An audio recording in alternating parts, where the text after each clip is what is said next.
I believe very much in constantly asking, answering, and acting on insights. Asking questions, answering them candidly, or getting other people to answer candidly, and then acting, and then do it again and again and again. And that awareness led me to build my personal hotshot rule practice. And it started as quarterly, it became monthly, and now it's weekly.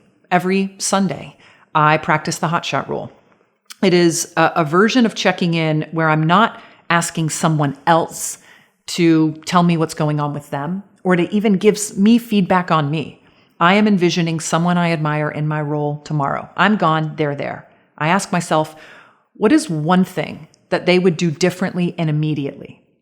And it comes to mind because the answer is actually in the back of my mind, but maybe my past successes have blurred my sense of urgency around the newest challenges or opportunities, or I've just deprioritized it, yet it's really important to other people around me. It's in the back of my mind. But the act of envisioning my world, I'm gone, someone I admire is there, it goes from the back of my mind to the front of my mind. I can answer that question in seconds.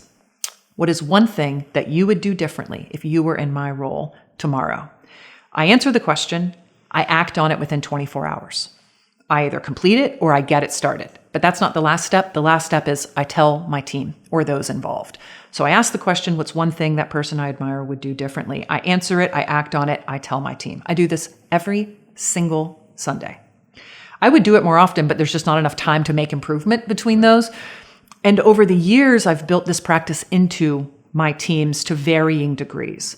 This idea of identifying a single thing that you have to acknowledge you would not want someone else to come in and inherit from you because you actually have the ability to make the change. It doesn't require a hotshot to come in and take your gig, but it is really helpful to envision it. And that takes humility and curiosity, but then it takes courage and confidence to act on it and tell your team.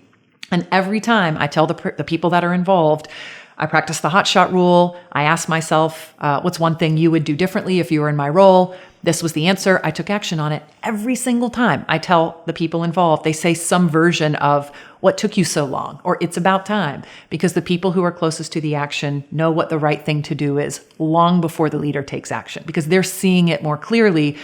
We as the leaders just have a bit of a blurred perspective and don't have that day one energy.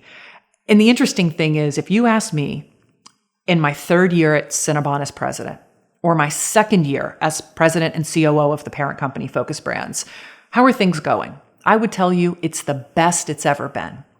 But if a hotshot took over my job tomorrow, they would tell you this is the worst it's ever going to be. And so the trick of self-coaching that the hotshot rule unleashes is getting the best of both of those worlds, the relationships and the knowledge that you have of your existing conditions and the day one mentality that anyone, including I, would put to work if I joined as a new leader. And to just do that every Sunday. I do it for my professional role. Sometimes I think about my role as a wife, as a mom, as a daughter. I practice the hotshot rule for every role that I fill in my life. And I get meaningfully better at least one thing every week as a result of the hotshot rule. And I share it with my team, so it builds this culture of vulnerability, of openness to change, and a bias for action. And that is a culture I want to be in all day long.